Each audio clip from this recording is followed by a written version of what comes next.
উধারবন্দে শিক্ষিত মানুষের অভাব, ফলে জাল সার্টিফিকেট থাকা ব্যক্তিকে জেলা পরিষদ সদস্য প্রার্থী করল বিজেপি।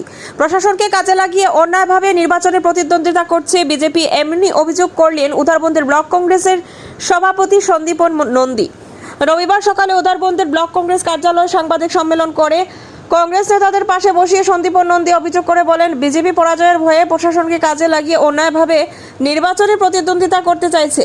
ব্লক কংগ্রেস সভাপতি আরও অভিযোগ করে বলেন, সমস্ত উধারবন্দ জেলা পরিষদ এলাকায় একজনও শিক্ষিত প্রার্থী পায়নি ভারতীয় জনতা পার্টি উধারবন্দ মণ্ডল, ফলে জাল সার্টিফিকেট থাকা রোহিত সিংকে প্রার্থী করেছে। তিনি আরও বলেন, শুক্রবার মনোনয়নপত্র জমা দেওয়ার পরে জানতে পারেন বিজেপি প্রার্থী রোহিত সিং সংস্কৃত ট্রোল থেকে মাধ্যমিক সার্টিফিকেট বের করে ওপেন স্কুলিংয়ের মাধ্যমে উচ্চ মাধ্যমিক পাশ করার সার্টিফিকেট জমা দিয়েছে, যা বর্তমানে বৈধ নয়। তাহলে কি করে বিজেপির মতো একটা দলের প্রার্থী জাল সার্টিফিকেট দেখে নির্বাচনে প্রতিদ্বন্দ্বিতা করছে? এ ব্যাপারে শনিবার প্রশাসনের আধিকারিকদের সাথে ওনার কথা বলে অভিযোগ করেছেন, কিন্তু শাসক দলের নেতাদের ভয়ে কেউ কোনো পদক্ষেপ নিতে চাইছে না। আমি স্কুটিনির সময় রোহিত সিংয়ের ব্যাপারে আমি একটা কমপ্লেন করছি যে তার যেটা মেট্রিকের সার্টিফিকেট দিয়েছেন এটা হলো সংস্কৃত বোর্ড থেকে দিয়েছেন, আর হায়ার সেকেন্ডারি দিয়েছেন ওপেন স্কুলিং। তো আমি হচ্ছে মেট্রিকের যেটা সার্টিফিকেট ওটা একটা ভুয়া। এটা আমার দাবি যে ওটা আবার রিস্কুটনি করাও কারণ ডিসি মহোদয়ের কাছে আমার অনুরোধ, প্রশাসনের কাছে অনুরোধ যে ওটা রিস্কুটনীয় রোহিত সিংয়ের ওটা ওইয়া তদন্তটা করুক যে তার মেট্রিক যেটা হায়ার সেকেন্ডারি পরের কথা ওপেন স্কুলিং, মেট্রিক যেটা সার্টিফিকেট এটা একদম ভুয়া, ওটা রিস্কুটনি করা, এটা আমার দাবি। আর জনগণের কাছে আমার দাবি ওইটা যে বিজেপির একটা ভালো ক্যান্ডিডেট দিতে পারলাম, যেটা কোয়ালিফাইড ক্যান্ডিডেট। আমি হইলাম একটা বিএ পাস, আমার উপরেও তারা এলিগেশন লাগাইছে, শুনছি যে আমার হায়ার সেকেন্ডারিটা আমি উদারবন ডিএন স্কুলেও হায়ার সেকেন্ডারি করছি আর বিএ করছি সোনাই মাধবচন্দ্র দাস কলেজে। আমার উপরেও শুনছি পরে যে আমার কাছে আমি বলে ভুল, পুরা উদারবনবাসী জানে যে আমি ডিএন স্কুলে পড়ছি। হে কোনখানে পড়ছে জানি না, ওটা তদন্ত করা হোক আমার দাবি সবার কাছে। আর উদারবনবাসীর কাছে আমার দাবি এটা যে সবে দেখিয়ে বিবেচনা করিয়া ভোটটা দিবা সবে। আমি মেমোরেন্ডাম দিব আজকে ডিসির কাছে। আমি পুরা আশাবাদী আছি যে আমি জয়ী হইমু। আর বিজেপির ক্যান্ডিডেটের দেখিয়া বিজেপির যারা মানুষ আছেন সবে আমার সঙ্গে কইছে যে কন্ট্যাক্ট করছে যে না আমরাও আছি আপনার সঙ্গে। বিজেপি ভালো ক্যান্ডিডেট দিতে পারছে না, আর বিজেপি সরকারের যেগুলা দুর্নীতি সবেই জানে, এটা তো আর কোয়ার আমার নাই, সবেই জানে বিজেপি কি। বিজেপি নেতা কর্মীরা আপনার সঙ্গে যোগাযোগ করছে বিজেপির যারা ক্যান্ডিডেট দিছে না, যারা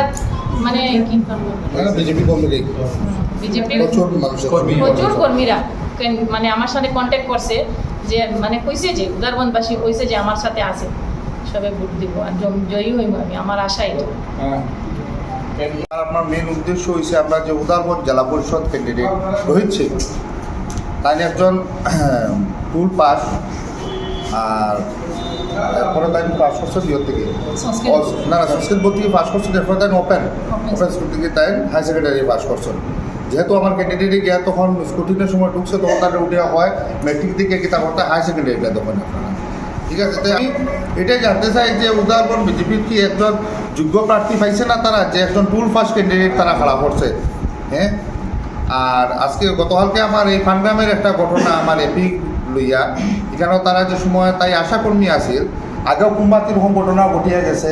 কুম্বাত গত পঞ্চায়েত ইলেকশনে একজন আশাকর্মী বিজেপির থেকে খেলছে, খেলার পরেও তখন কোনো আমরা কংগ্রেসেও কোনো এটার বিরোধিতা করছে না, যেহেতু কারণ আশাকর্মী একটা কমিশন বেসিস, তারা কোনো সরকারি ক্যান্ডিডেট ইয়া থাকে না, তারা চাকরি নাই আমরা জানি। কিন্তু কালকে এখানে গিয়ে আমরা যে সময় স্কুটিনি চলে তখন আমরা উদারবন্দে বিধায়ক মীর গান্ধী সমাশয় গেলা গিয়ে এখানে গিয়া ঢুকিয়া তার রিজাইন দিতে লাগবো, এই করতে লাগবো, সেই করতে লাগবো, সময় শেষ, বিভিন্নভাবে তাই প্রেশার ক্রিয়েট শুরু করছেন আমরা সার্কেল অফিসারের কাছে। সার্কেল অফিসারে একবার হয় হ্যাঁ আপনারা আজকে রিজাইন দিয়ে যান, সোমবারের ভিতরে দিবা, রিটার্ন দিয়ে যায়, কিন্তু বারে বারে এমএলএ বেরিয়ে যায়, আবার কোথেকে বুদ্ধি একটা লইয়া আবার এমএলএ আবার আয় নাই এইখানে বই, ঠিক আছে, বয়ার পরে আবার তাই প্রেশার ক্রিয়েট করেন, লাস্টে আমরা ক্যান্ডিডেটকে ক্যান্সেল করা হয়ে গেলো এখান থেকে, ঠিক আছে। আমরা এটা লইয়া আমরা ডিসি মহাশয়ের কাছে আমরা আবার আইনিকভাবে করবো, তাদের কাছেও আমরা এটারে আবার আর্জি জানাইমু যে এটা লইয়া পুনর্বিবেচনা করার লাগি যে আমরা এইসব ক্যান্ডিডেটগুলার কী করা, ঠিক আছে। আর তারা আমি পাবলিকের কাছে এটাই অনুরোধ করতে চাই যে আপনারা দেখুন বিজেপি কীভাবে প্রেশার ক্রিয়েট করছে, আপনার কাছে অপশন রাখেন না যে আপনি এই প্রার্থী না এই প্রার্থী চয়ন করতে আছে, তারা বাধ্যতামূলক করে দিচ্ছে যে আমি যে ক্যান্ডিডেট দিচ্ছি এটাই তোমার কাছে মান্য নিতে লাগবো, তোমার মানিয়ে নিতে লাগবো এইগুলারে। ঠিক আছে, ওইটাই এখন পাবলিকে বিবেচনা করুক। আমরা ঘরে ঘরে যেমন পাবলিকের কাছে পাবলিকে বিবেচনা করুক যে বিজেপি কীভাবে শাসন চালিয়ে যান। এটা একজনের ইমার্জেন্সি চলে আমার ভারতবর্ষে, এটা পাবলিকে বুঝুক, ওটাই। আর এগুলা যেগুলো আছে আমরা পয়েন্ট তুলে দিচ্ছি, এগুলা আমরা রিস্কুটিনি চাই, এটা নিয়ে আমরা আর্য করবো।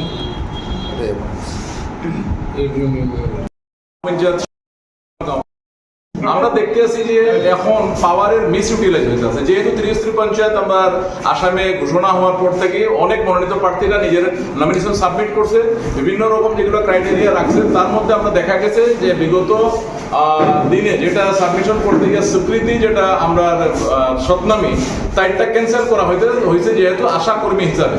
তো আমি কইতে চাইতে আছি যে লাস্ট ইলেকশন যেটা হয়েছে বিফোর ডিলিমিটেশন, কুম্ভা গাঁও পঞ্চায়েত যে সময় তার নাম আসলে 105 নম্বর কুম্ভা গাঁও পঞ্চায়েত, এই গাঁও পঞ্চায়েতে বিজেপি মানে সভাপতির প্রার্থী ছিল আমরা সুমিতা চন্দ্র, তাই আশা কর্মী হিসাবে তাই খেলছে। তৎকালীন সময়ে আমরা বিধায়ক কিন্তু আমরা মাননীয় নীলকান্তি সোম মহাশয় আছে, তখনও কিন্তু এটা করছে। আমরা একবার জিজ্ঞেসছিলাম অফিসে গিয়ে যে তাই আশা কর্মী খেলতে পারবো না, আমরা কইছে আশা কর্মী গভর্নমেন্ট জব না, এটা একটা ভাতার মতো দেওয়া হয়, খেলতে পারবো। তখন আমরা এটা প্রতিবাদ করতে গেছি না, যেহেতু এটা একটা ছোট জিনিস, আর আমরা চাইতে আছি যে কোনো কম্পিটিশন আমরা ফ্রন্টে আইয়া আমরা জিতলে জিতবো, আদার দেন বা পাবলিকে না চাইলে আমরা হারি যাবো, এটা নিয়ে কোনো দুঃখ নেই। কিন্তু তারা যেভাবে যে করতে আছে আজকের ডেটে, তারা নিজের পাওয়ারে মিস ইউটিলাইজ করতে হবে। দেখুন প্রত্যেকটা ভোটাররা আমরা ভোট দিতে আছে, মানে আমরা ভোট ভিক্ষা চাইতে আছি, আমরা দান করতে আছে, কিন্তু আজকে তারা ভোট পাওয়ার লাগি মানুষের বইবিত দেখাইতে আছে যে আমি জিওটেক করছি, ঘর দিব, নাম কাটি দিব। এর ভাই মেরা বিল্ডিং বুঝে মিয়া, কারণ কথাটা হইতেছে ভোট আমি দিছি, আমার ভোটে তুমি নিজের হাসিয়াত পাইছো, ঠিক আছে, তারপরে আমার ডর খাওয়াইতে আছো যে আমি তোমার অন্তর্দয় কাটি দিব, আমি তোমার জিওটেক কাটি দিব, পাইতাম না। এটা তো মানে মানুষের সরাসরি মানুষের ইয়ে করা হইতেছে, মানে মিসগাইড করা হইতেছে। এইভাবে তারা ভয় দেখাইয়া তারা ভোট নেওয়ার চেষ্টা করতে আছে। আজকের বর্তমান আমরা টি গার্ডেন এরিয়া পড়তে আছে, এটা আজও মানুষের তারা কইতে আছে যে ভদ্র অবস্থায় বাগান চলতে আছে, আজও মানুষের 5 কেজি চাল দেওয়ার লাগে লাইনে দাঁড়াইয়ে থাকতে আছে। তারা আবার ভালো দিন কেমনি হয়েছে, যেদিন কেউ 5 কেজি চাল কেউ দান করতে পারবো ওই দিনই তার ভালো দিন। তারা কইতেছে টি গার্ডেন লাই করতে আছে, টি গার্ডেন হাজরার ব্যাপার আইজাম। হাজরার ব্যাপার এমন হয়েছে যেহেতু এখন লাগু করতে 228 টাকা হাজরার কথা আসলো প্রত্যেক জায়গাতে পড়তো, কিন্তু আজও আমি কইতে আছি আমরা দিঘাবর বাগানে এখনো 125 টাকা হাজরা রয়েছে, বিভিন্ন বাগানে 200 টাকা হয়েছে না, কোনো বাগানে 210 টাকা হয়েছে, যেহেতু আসামে 250 টাকা হাজরা আছে, সমান করতে কইয়া এটা আমরা মুখ্যমন্ত্রী কইছিল, কিন্তু টিল টুডে এটা তো হয়েছে না। তাহলে এটা কোন ধরনের ডেভেলপমেন্ট হইতেছে? আজকে বই দেখায় তারা ইয়ে করতেছে। আমারে কেউ ভোট দিব, আমি তার সেবা করতাম, আমি servant, one type of servant, আমরা তার কাজ করতাম। আমরা তারে বই দেখাই তুমি না দিলে কাটি দেবো, এটা আমার বাবার প্রপার্টি নেই। আমিও এখানে দুইবার সভাপতি নির্বাচিত হয়েছি, আমরা তো কেমনি কোনোদিন কইছি না যে আমার যদি ভোট না দেওয়া আমি ইয়ে দিতাম না, ঘর দিতাম না। আমার এটা তো আমার বাবার প্রপার্টি না, আমার খানদানি প্রপার্টি না, এটা জনগণের টাকা, এটা জনগণের দেওয়া হইব, তে কেনে বই দেখানি হইতে আছে। এই ধরনের তার যে মানে শাসন ব্যবস্থা, এটা আমরা খুবই দুঃখিত। Thank you.